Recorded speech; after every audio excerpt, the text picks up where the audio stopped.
Hello everyone. Welcome to our last lecture this semester in self-driving cars, so techniques for self-driving cars. I'm happy that a lot of people also got an invitation of some channels and also want to participate because special purpose, because we have the honor that Matthias agreed on to talk a little bit about his research and radar perception, which is not mainly our expertise because we don't have radar sensors, but apparently Carriot or a company that is developing the software stack and hardware stack. Maybe Matthias is also then telling me something about this. For Volkswagen, is very into this, and as you know from the lectures, or at least the students that heard the lecture before, the sensor stack of self-driving cars contains a lot of sensors like LiDAR, cameras, but also of course radar, because radar is a very interesting sensor, has abilities. But I won't tell too much because then Matthias maybe cannot tell too much anymore. But yeah, thanks for coming and thanks for presenting, and I hope we will have a nice lecture. Thank you. Yeah, thank you so much for the kind introduction and also warm welcome from my side. As Jens already said, my name is Matthias Zeller, and before we dive into the radar perception, I want to tell you a few words about myself, what I'm working on, and also about Carriot. You might not know the company. Then we will dive into radar perception, and at the end, feel free to ask any questions about Carriot, about radar, about myself, whatever you want. So, let's start. My name is Matthias. I did a bachelor's degree in automotive engineering and a master's degree in electromobility at the University of Stuttgart. I had several career steps within different companies, from Bosch Center of Artificial Intelligence to ZF. And since 2021, I'm at Carriot and basically doing my PhD in radar-based scene understanding for autonomous vehicles. And I'm located in Mönsheim near Stuttgart, maybe close to Weissach, which you might know from the Porsche pre-development. Who's Carriot? Carriot is one of the companies or one of the subsidiaries of the Volkswagen Group. So basically we are part of the 9 leading brands, including Volkswagen, Audi, Porsche, Seat, Skoda, but also Bugatti or Ducati. What our group is basically having is that we have cars which are driving over 7 million kilometers per year. So basically in the future we want to use that big amount of data to develop our one consolidated software for the whole VW group. And in the future we want to have 14 million connected vehicles to gather that data. Carriot is one of the smaller parts of the company, but still we are 6,000 developers with 360 teams. And we are currently within the North of America, in the US, China, Estonia, India, and also Germany. So all over Germany, where all the large car manufacturers sit. So basically Ingolstadt for Audi, Weissach for Porsche, and Wolfsburg for Volkswagen. But also we have smaller offices in Berlin and in Munich. So what do we want to achieve? We want to enable new tech capabilities, so bring artificial intelligence and also virtual and augmented reality into the car. So basically developing all the ADAS software, but also HMI concepts. For the car manufacturer, we want to generate new revenue streams. So functions on demand, as you might already know from Tesla, for example, but also updates and upgrades over the air. And we want to satisfy new customer satisfactions, such as the assisted and automated driving, but also parking functions, and enhance the overall user experience. We divide that into the driver and the digital experience. So basically the driver is all about ADAS and automated driving, but also the parking functions, such as you drop off your car in the parking lot and it parks itself. And the digital experience is that you enjoy your ride. So basically all the HMI functions which you can basically then do when the car is driving autonomously. We split our solution up in 3 layers. So basically first the hardware layer, where we want to develop future-proof hardware such as SoCs. So basically the compute power in the car itself, where we partner up with Qualcomm. But we also want to use future-proof sensors to make the autonomous driving as safe as possible. Then we have the software layer, where we basically develop our own software and the full application stack, where then our applications such as the concepts for HMI, but also autonomous driving comes into place. So now it all starts with the hardware layer, like the perception of the surrounding of the autonomous vehicles. As you already heard in the lecture, like the sensor setup of autonomous vehicles are really versatile, including, for example, LiDARs, which are often mounted on the rooftop of the car to have a 360-degree view, cameras, which are often mounted all around the vehicle, so up to 12 cameras are nowadays in use, and then radars. So radars you don't often see because they are mounted behind the bumpers, because they can see through the bumper. So the cameras and LiDARs are useful sensors for autonomous vehicles most of the time. They have made tremendous progress within recent years and really precisely can understand the scene, including detecting individual pedestrians, but also all different kind of vehicles and trucks. However, if it comes to adverse weather, cameras and LiDARs both face limitations. This is something you also experience when you drive in the winter and it's really foggy. You can't see anything and it's quite difficult to detect other objects when it's really foggy. Therefore, we need another sensor modality, and there the radar comes into place because it works under adverse weather conditions. If we have a small sum up of all the different sensors here, as I said right now, the radar is quite robust under adverse weather and also under day and night. However, it has some negative effects due to the different wavelength the radar is using. The resolution is much lower and the cost is a bit higher than for cameras. However, it's much lower compared to a LiDAR. Otherwise, a radar is directly enabling speed detection, which we want to discuss later. And also, radars are currently using the full range of autonomous vehicles. So we are sensing up from 0 meters up to 300 to 400 meters, which is highly important to cover all functionalities within a car. I already said that the radar is using a different spectrum of electromagnetic waves. So basically we are emitting electromagnetic waves and sensing the echo of the radar. And compared to the LiDAR and the camera, we are operating more into the microwave radio wave spectrum. This leads to a much higher wavelength, but this is also enabling the penetration of fog, rain and snow.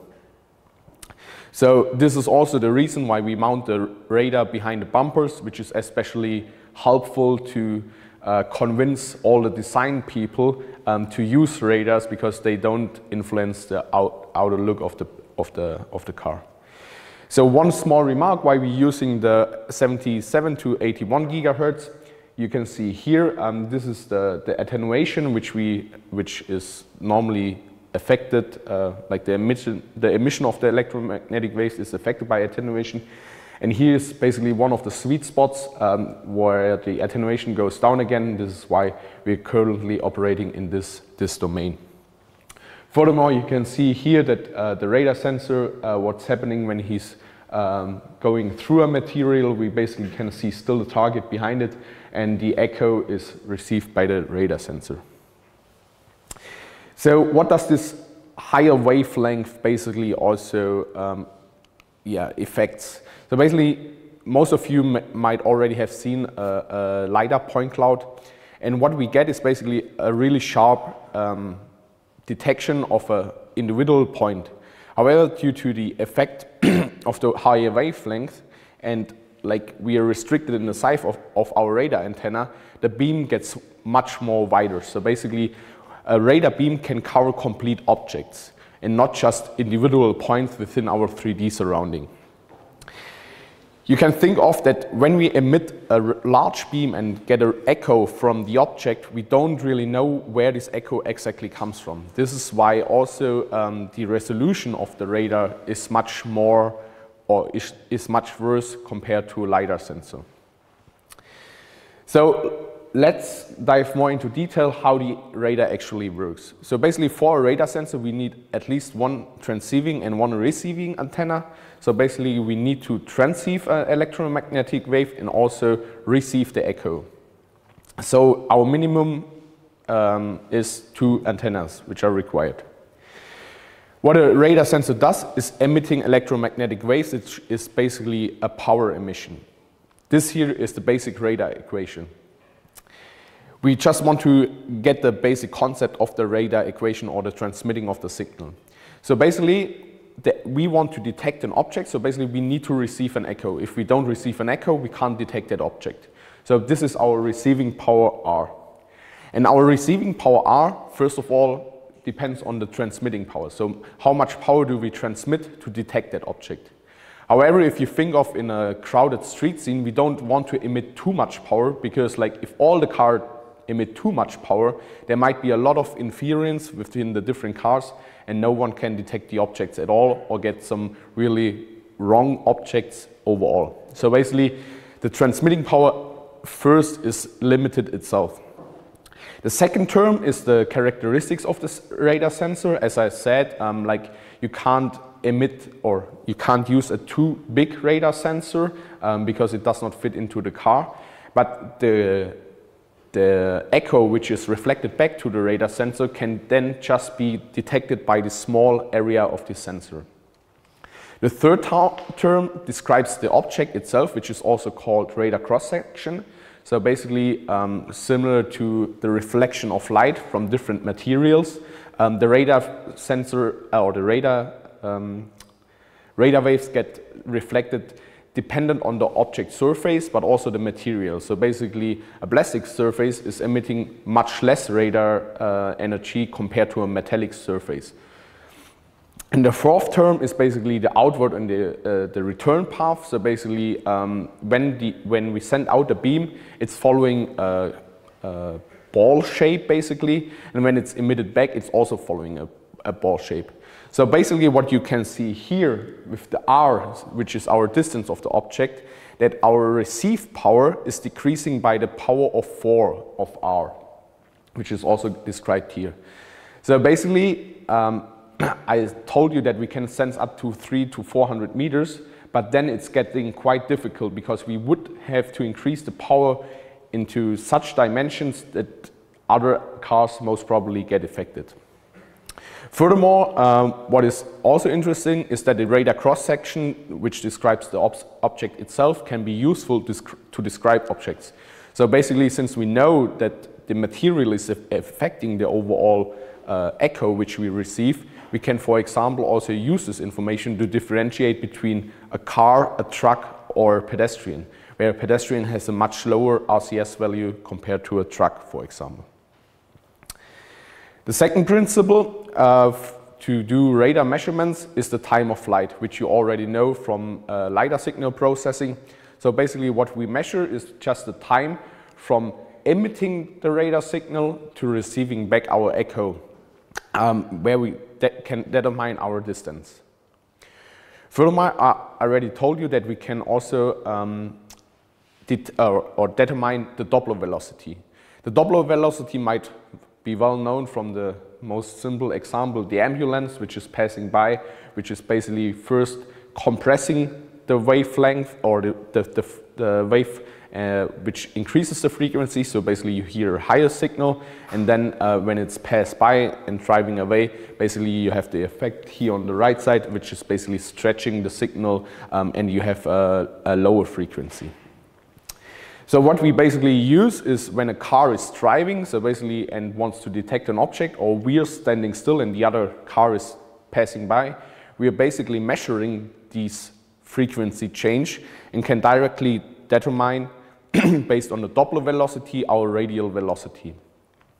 FC here is our carrier frequency, so-called, where I said that we operate in 77 to 81 gigahertz.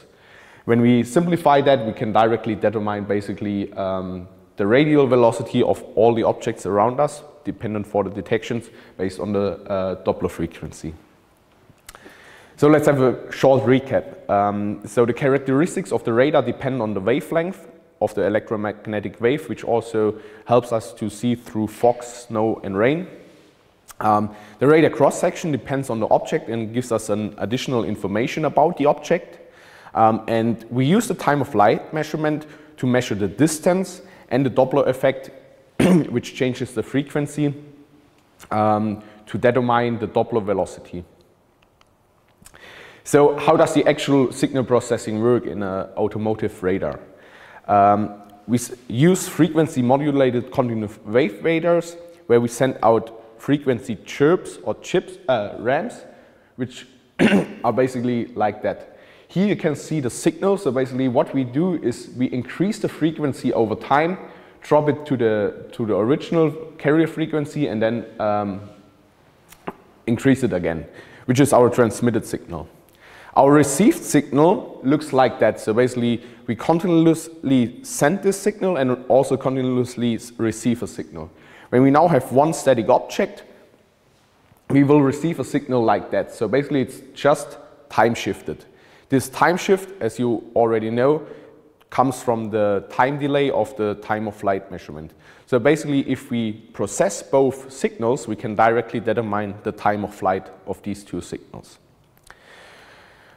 However, we also want to detect or determine the Doppler velocity of the object.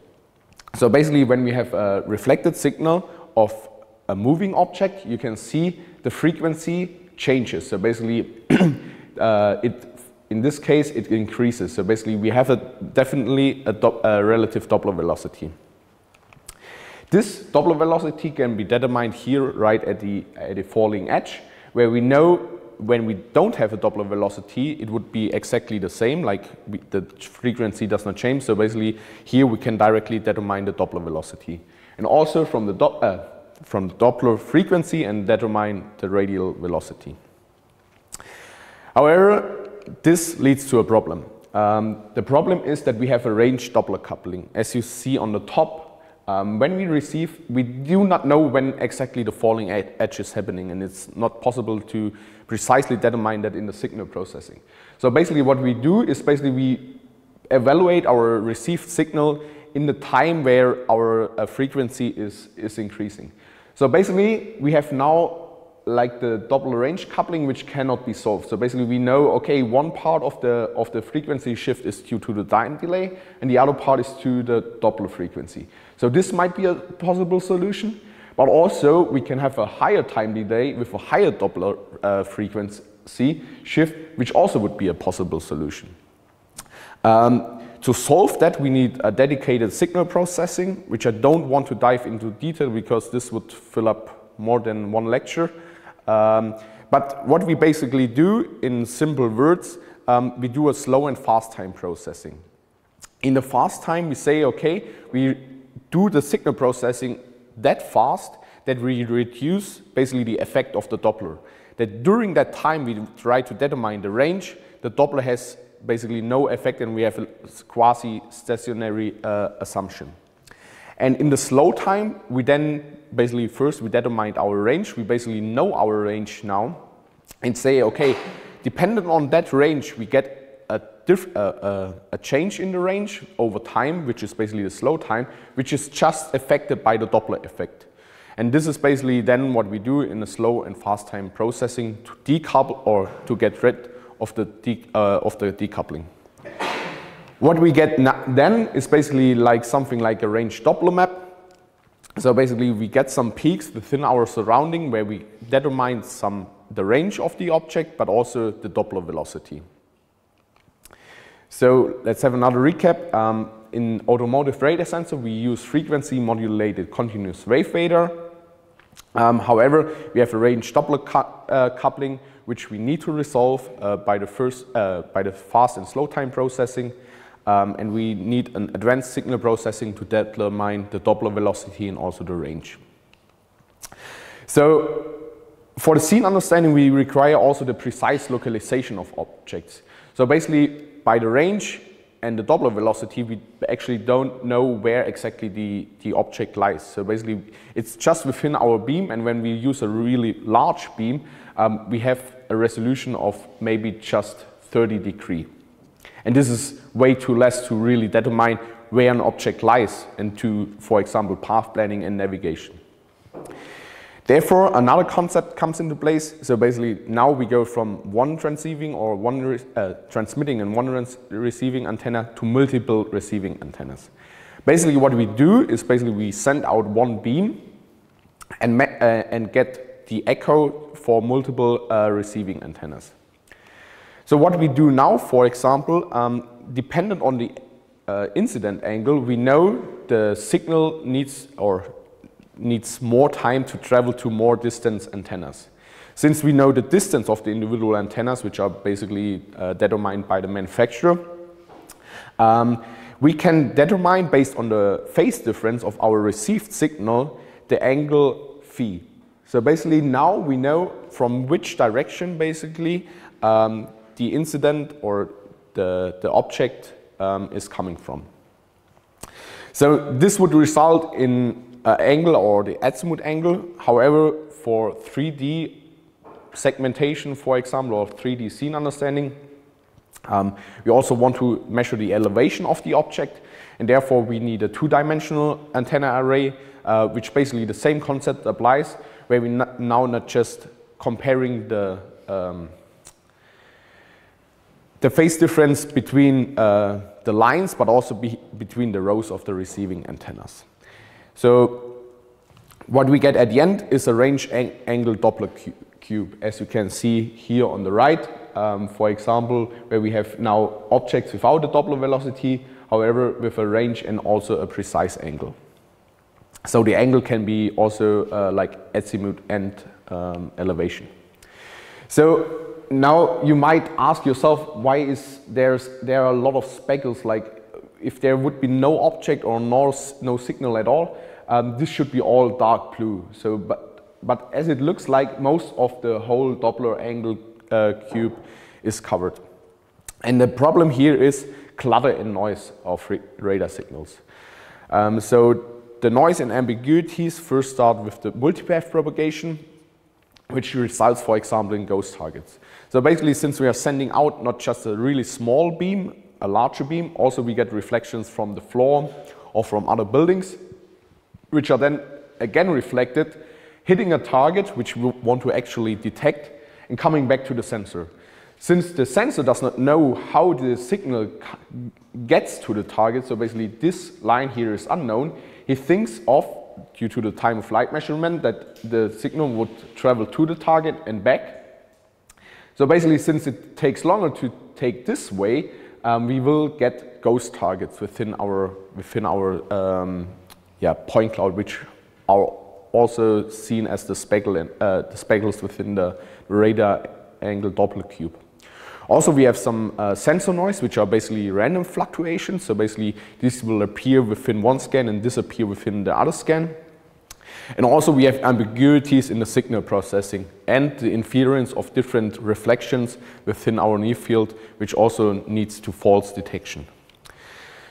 To get rid of most of these, we use a CIFAR filter, which is called constant false alarm filtering. So basically, within the range angle Doppler cube, we try to filter out which points are actual objects to remove the noise.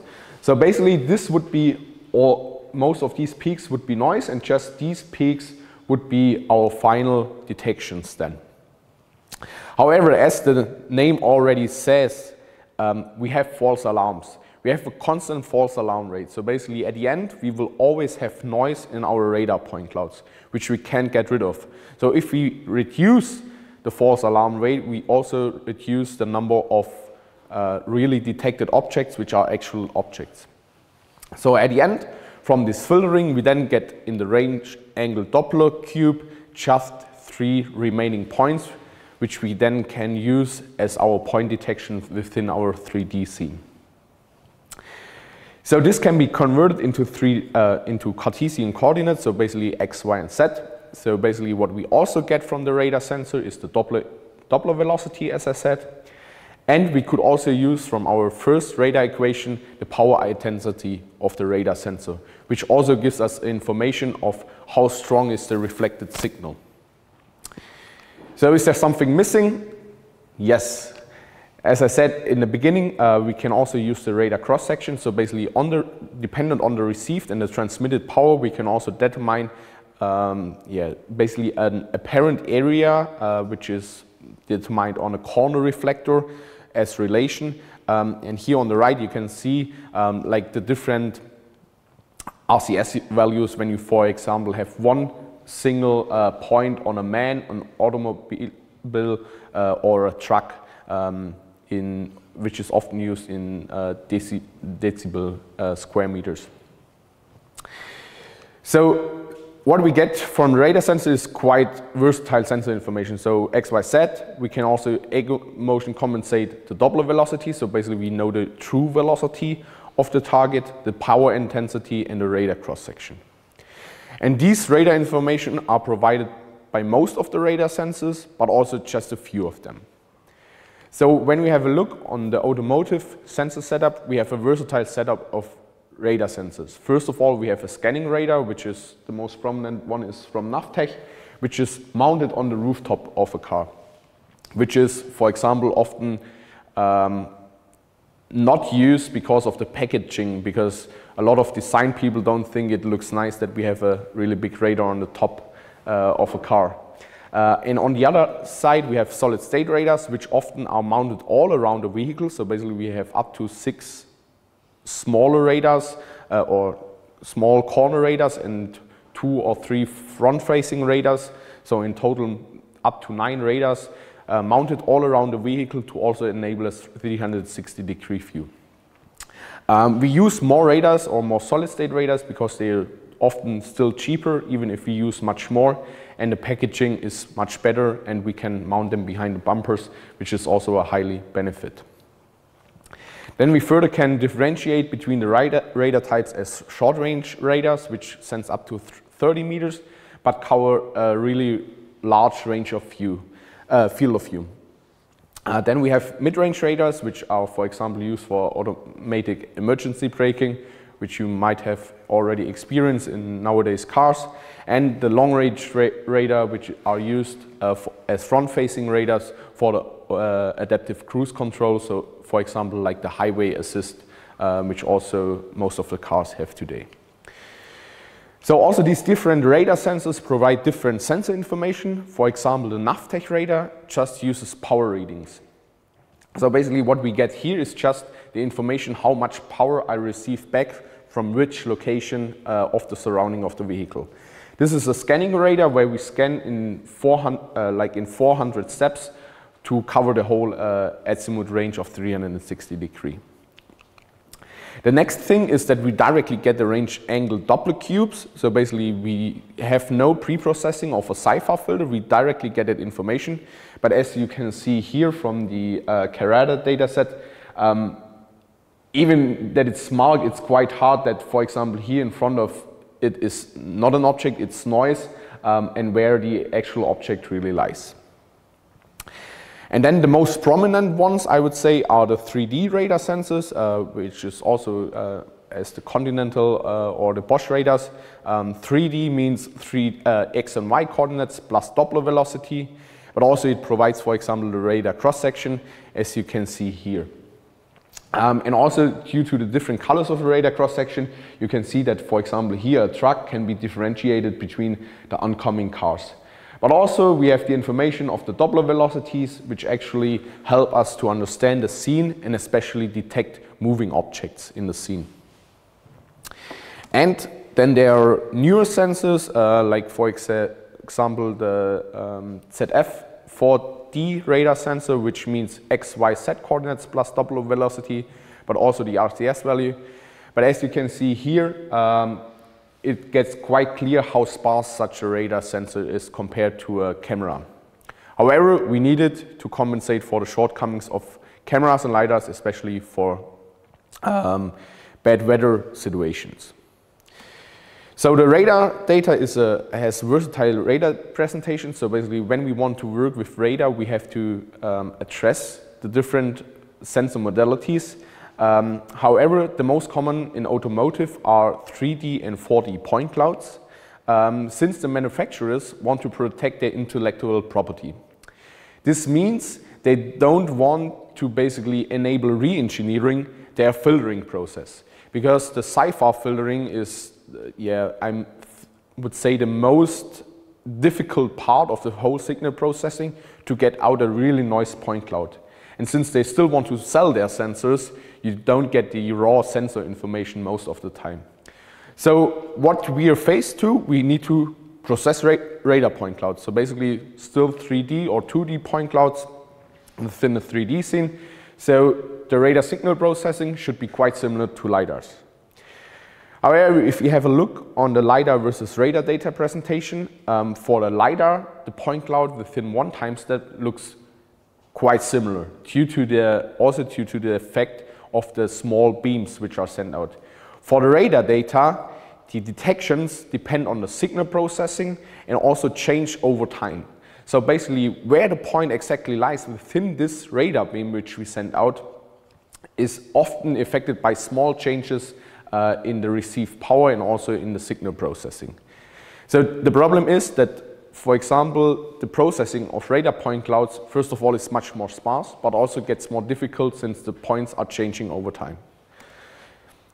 This one was now, for example, an arbitrary example, but we can also see that in a real-world example, where we, for example, have here a LiDAR on the bottom, which I would say looks pretty much the same, also due to the higher resolution.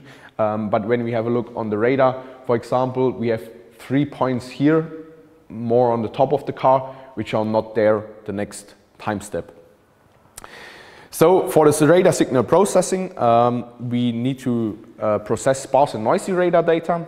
We have 2D and 3D coordinates, but also we have additional sensor information like the RCS value, which helps us to differentiate between different objects, and the Doppler velocity, which is especially helpful to detect all the moving objects, which are, I would say, really important to do a proper path planning, because we need to interact with all these moving objects.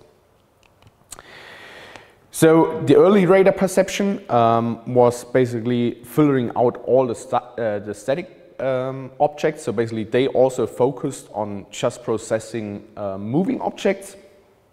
And then basically what they do is when they have different moving points close to each other, they use DB scan or other clustering methods to cluster these points to an object. Then they always extract handcrafted features such as, for example, the RCS value or the exact velocity of this object.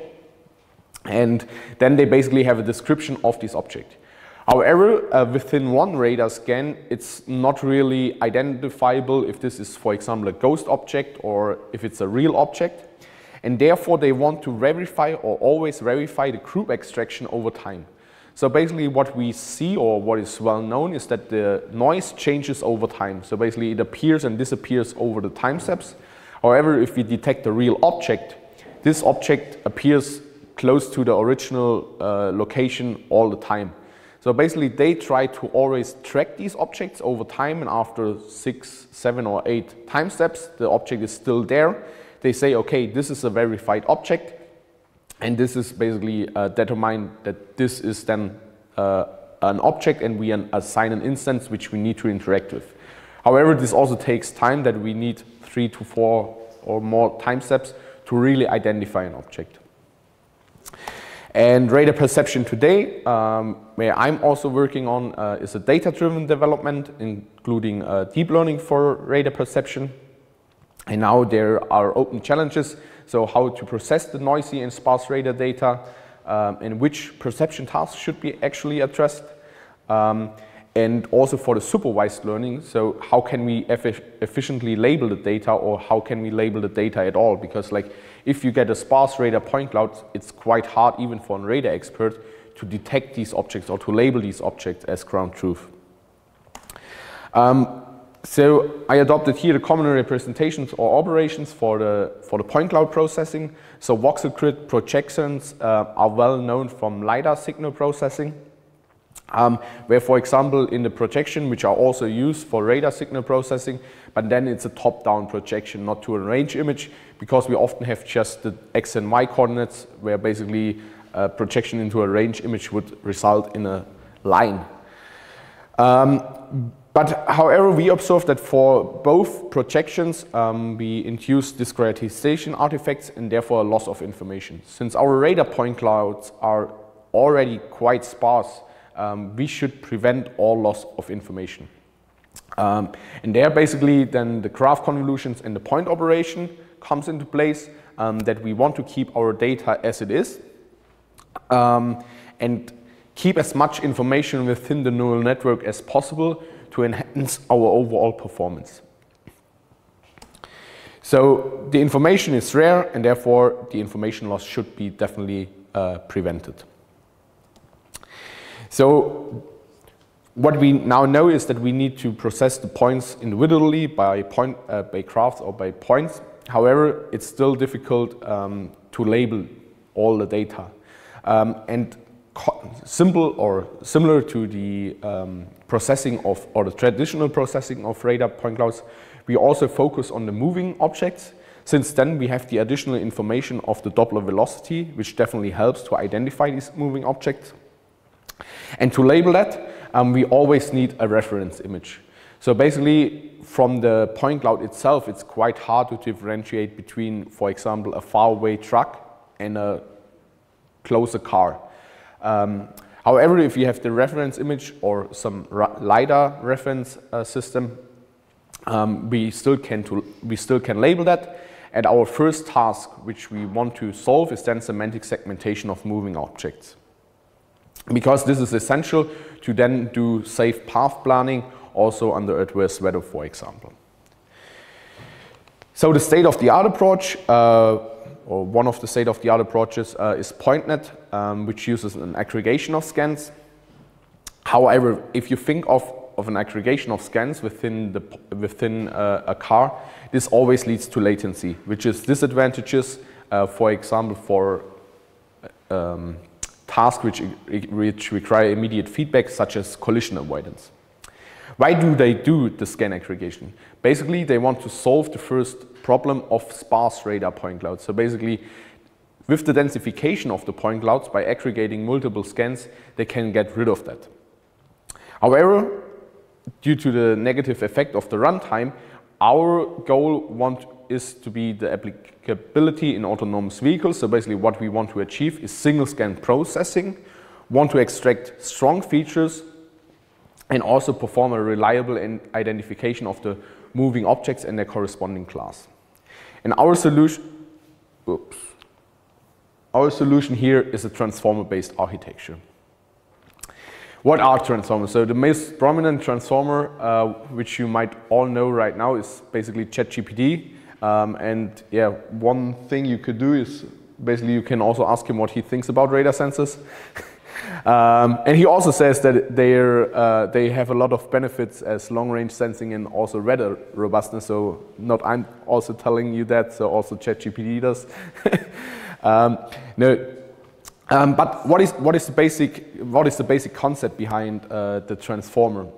It's the attention mechanism. And when we have here, basically this is the original illustration of the full transformer architecture. But what the attention mechanism does basically is building up relationship between our data. So it comes from natural language processing, which is maybe a bit easier to understand. So basically, as we people always do, when we want to have a relationship of the different words within the sentence, we directly know that it is also connected to the animal. And the animal didn't cross the street. So basically, these words have something in common. So basically, there's an interconnection. And based on the attention mechanism, we basically can learn this interconnection or bring the model into, or give them the capability to learn which words are interconnected. And this, for example, then helps to translate a sentence where the model learns which words within different languages are interconnected. However, how does this help to now understand point clouds? When we have now here one point, when we extract this point and extract the local area, and this is basically now our word it compared to point clouds. So basically what we want to achieve, we want to check if this point is similar to the other point. So basically there, the attention mechanism helps. And what the attention mechanism does is that it checks, for example, are the features similar, then we should have the same class. So basically, as you can see here, for example, if we have the same Doppler velocity vector and they are close by, these points most probably belong to the same class car here. However, these other points, which have different Doppler velocity vectors or don't have Doppler velocity vectors at all, shouldn't belong to other classes. And therefore, we want to achieve a low attention weight. With this feature extraction within the local areas, we enhance the information within our neural network, which enables the neural network to then get better predictions at the end. So basically, we improve by the feature extraction our performance. Let's dive into detail how this attention mechanism really works. When we have an example with 3 points, we then have the equation of the attention with the softmax of the dot product of the query and key matrix divided by the square root of decay times the value matrix. Let's briefly describe that. This is our final attention score, and basically what we do is our query and key matrices we split up into lines here for the individual sensors. So basically when we combine our embeddings, which are, for example, our features, so basically the RCS values, the position, or the Doppler velocity, we can multiply them with a matrix VQ to get our queries. This matrix here is basically then learned in our training process of our neural network. So basically when the neural network learns at the end, we update our query matrix, our key matrix, and also our value matrix, to then finally use these individual matrices, like here are vectors which are combined, which are the lines of the matrices, which then can be combined to calculate our final attention score.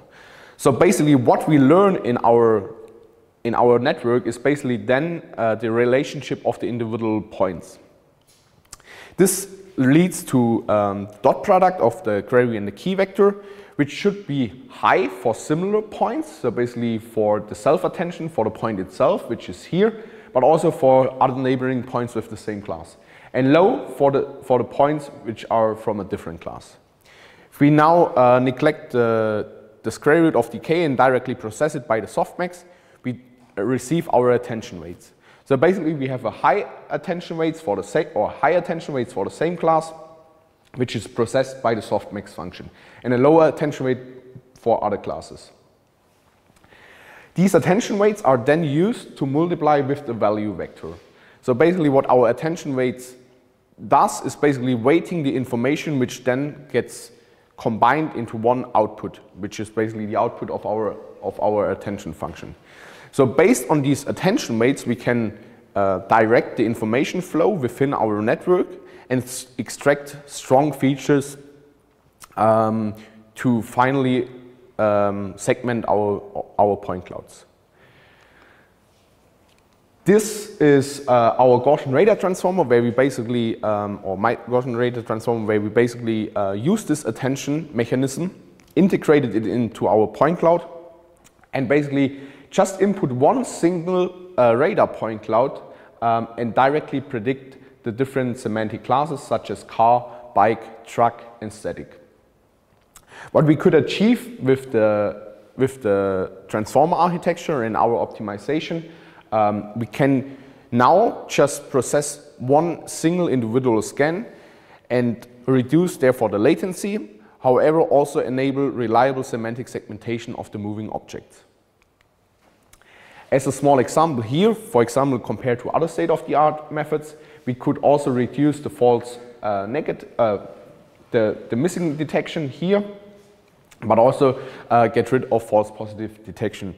And we predict highly similar results to the ground truth. And also this is, for example, a slightly rainy scene where we reliably can detect the moving cars. Now it's the question, what is the limitation of semantic segmentation? The first question is how to efficiently label the data. So it's not really efficient to use the point cloud, then always have a look on the image and then basically label the points, hopefully getting the right points to the right object in the image, and this is a quite tedious task. So basically, how can we simplify that task to enable a faster processing or a faster labeling of the data? The next thing is also how to include underrepresented classes. So basically, we have the common cases of classes, which includes, for example, cars, trucks, and pedestrians. But how do we behave if, for example, a cow is walking on the street? So basically, to have a safe autonomous vehicle, we definitely need to cover that case. But if it's never labeled within our data set, it's quite hard for the neural network to detect this object, and also for our autonomous vehicle then how to process it. Then we thought of what information is necessary. So basically what we then came up is, when we have a closer look on the radar data, we have the information of moving objects based on the Doppler velocity. So basically we now just do moving object segmentation, which means we do not differentiate between the semantic classes anymore, but just we want to detect which parts of the environment are moving. This also includes then the underrepresented classes within that simple class of moving or non-moving. So the most easiest approach would be just to use a threshold-based method based on our Doppler velocity to detect all the moving parts of the environment. However, this would be the output of the best threshold-based methods. And as you can see here, you have moving points all around the vehicle, which definitely won't lead to a good solution for an automatic driving car, because you cannot operate in an environment where basically everything is moving. The problem here is that we have a lot of noise in our radar scans. So basically all the points which might come from multipath propagation and have a Doppler velocity vector would be also detected as a moving point. Therefore we need a learning-based solution, and also we want to skip or we want to keep the single scan processing for radar data. What we then came up is another transformer architecture where we further include the velocity encoding. So basically what we now do, we have here our ground truth data with the Doppler velocity vectors and also the radar cross-section, and we just want to predict basically the moving points within our environment. The velocity encoding is quite simple. So basically, as you also know, is that the velocity is the most important feature for a point to be moving or non-moving. However, since the network also struggles to identify the real moving points and get rid of the noise points, we came up with the solution to also include a velocity encoding. The velocity encoding basically just compares the velocity vectors of nearby vectors, so of nearby points. So basically, if they are similar, these points most probably belong to the same class and also belong to a moving object. However, the noise points often have a quite different velocity vector, and then when we compare our query point with these noise points, the velocity vectors will be quite different. So basically, with this additional information which we inject into the network, we can improve the overall performance, since we explicitly state how the network should basically handle noise points and moving versus non-moving points. And as you can see here, our approach reliably identified the moving objects, which you can compare to the ground truth, where we also have a rainy scene and a slight fog scene, where also we have here two pedestrians which are quite far away, which still can be detected within the sparse radar point cloud. The next thing would be, what else do we need to know? We definitely need to know how many agents are there. So basically right now we just know which parts of the environment are moving, but when we really want to do a path planning and, for example, also future state prediction of all the other agents, we definitely need to know how many agents or instances are around our agent. Therefore, we want to identify the individual parts of the environment and define them as instances. Furthermore, I already teased it that the noise is directly identifiable within the temporal domain. This means noise points are fluctuating. So basically they appear within one time step, but also often disappear within the next time step. So basically when we include a temporal information, the points should be appearing and disappearing over time. However, as I said before, we don't want to aggregate multiple scans because this leads to latencies. To solve both tasks, we came up with our radar instance transformer, which looks quite complex, but when we split it up, like basically here we include our temporal information, which we do before we process it through the whole network. So basically, when we combine information before the network, we reduce the latencies because we don't have to process the aggregated scan through the whole network. Then we have our backbone, which is basically a neural network with transformer blocks. And on the right, we have a attention-based graph clustering. Let's dive more into detail into the two blocks of the temporal aggregation and the graph clustering. So first of all, our sequential attentive feature encoding also depends on the attention mechanism. What we first do, we combine the previous scans and pose-align them within one scan. So what we get out there is basically we get a scan which is combined of different time steps of the past, where, for example, hopefully the points of static objects are aligned because static objects don't move. Moving objects slightly move over time, and the noise points are fluctuating over time. So basically they appear and disappear within different areas. And then we have our current time step. What we now want to achieve, basically, we don't want to aggregate all these points and put it through the network. We just want to use our current scan, enrich it by temporal information, and then send it through our network. How we do that? Basically, we also use the attention mechanism. So let's have a look here. If we have now, for example, a moving point, it should slightly move over time. So basically, when we look back for this one individual point and calculate the attention weights within this local area in the time back, the neural network should learn that this point is slightly moving over time. However, if we have a noise point within our current scan and we look back in time, hopefully there are nearly no points, and for the static points, they should appear within the same location. So basically the network can learn by this information how to differentiate between noise, static, but also moving points. And the big advantage here is that at the end we get out n points. So basically we feed out in our current scan has n points. So basically what we do is just enriching the information of the individual points, but not feeding multiple thousand of points through the whole network, which reduces the latency. Then comes our neural network, which basically attracts features. And at the end, we want to also incorporate the instance information. How we do that? So basically what we now do is we detect or predict moving versus non-moving points. What we get out, basically what we know then is that we have a lot of moving points, which are green and pink, but just a few static points, for example. What we now know about the instances that we want to cluster them, basically. And here also the attention mechanism, we use here the attention mechanism.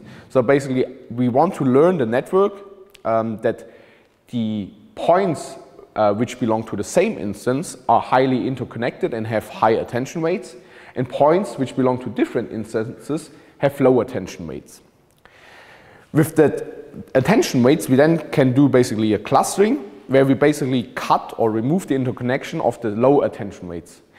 And the result would be, when we remove the interconnection, that we get two instances out here which basically have high interconnections in between. So basically these both things combined then leads to our moving instance predictions, where we can see here a slightly rain scene, but also a crowded street scene, where we reliably can detect the moving instances within the scene. Furthermore, as now all the algorithms were based on 2D radar data or 3D radar data with x and y coordinates and Doppler velocity, we also apply that to the ZF radar sensor, which provides us with azimuth and elevation angle. And also you can see here that we can detect most of the moving objects. However, due due to the fact that the radar data set is quite small, we still can improve the instance segmentation, which you definitely can see here, that the radar sensor still struggles to, for example, differentiate between close-by objects, especially two pedestrians which walking close by in the same direction. Because like the features look pretty much the same, and often the velocity vectors are often, for example, the same. Now, one further outlook, like perception is not everything. For most of the autonomous functionalities, we need simultaneous localization and mapping. So basically what we need to do is create a map of our environment, localize in the map, and also update the map. So basically, for example, remove moving objects or update changes in the environment. Plus our perception, we can achieve like simultaneous localization plus perception. We can enable safe navigation. And one thing we can use radar sensors for is, for example, radar odometry, where we basically align individual point clouds and estimate our movement within the space. And then we basically can build up full trajectories and radar maps.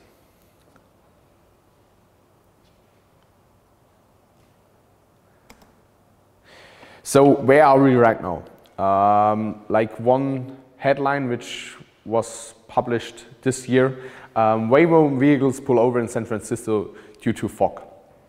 So as you can see here, the Waymo vehicles operate in San Francisco, mostly full autonomous with some interaction of some remote workers. But as you can see here, since their processing or their autonomous driving step is mostly covered by LiDAR and cameras, we're still not able to overcome limitations due to really dense fog. And there, we want to address these tasks, like with our radar sensors, to overcome these limitations. And for CARIAD, the outlook would be, for example, a trained parking assist, where we definitely want to rely mostly on radar data. So what is a trained parking assist? This is not just only for Volkswagen, but also for other companies.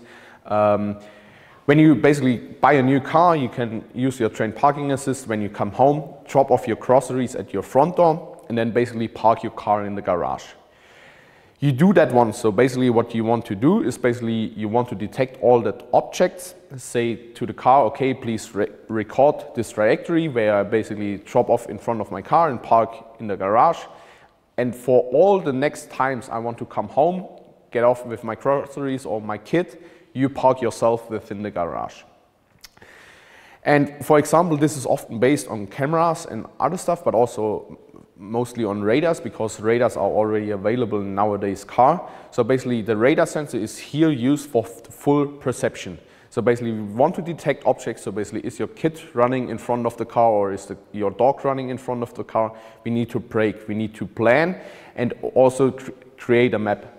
Further, we need to relocalize when we come home, because like, for example, the owner of the car won't drop off the car always in the exact same position, that we just can follow our trajectory. So basically, when we get home, we first need to localize, we need to detect the objects in the surrounding, and then perform our driving tasks, where we basically park in the garage. So the summary here, radars can operate in bad weather and also low lighting conditions, and they provide additional sensor information such as the Doppler velocity and the RCS values, which first of all helps to identify different objects, but also are especially helpful to detect all the moving parts of the environment. And the future direction here is, as already teased by the new ZF radar sensors, are more high-resolution radar sensors, such as also known from Arbe or some other car manufacturers, which use a bit larger radar sensors and enhanced signal processing, where we can increase, for example, the point clouds from 200 to around 2,000 points, which is a much more denser point cloud, but which then also enables to enhance our scene understanding. And with the more denser point cloud, we also want to improve the static environment perception. So basically, we also want to differentiate between a static parked car, a static or a still standing pedestrian, and the walls or poles within our surroundings, which is also helpful for the mapping. So the outlook and challenges for us are also the future-proof hardware on the sensor side, but also on the computing side, where we can increase the computing power to also enable the processing of these radar point clouds within the vehicle, but also the data collection and the labeling of multi-terabyte of data. As you already saw, radar labeling is quite hard. And then the final thing would be to train and deploy models in large fleets, such as including in trained parking functions or in the trained parking assist. Thank you.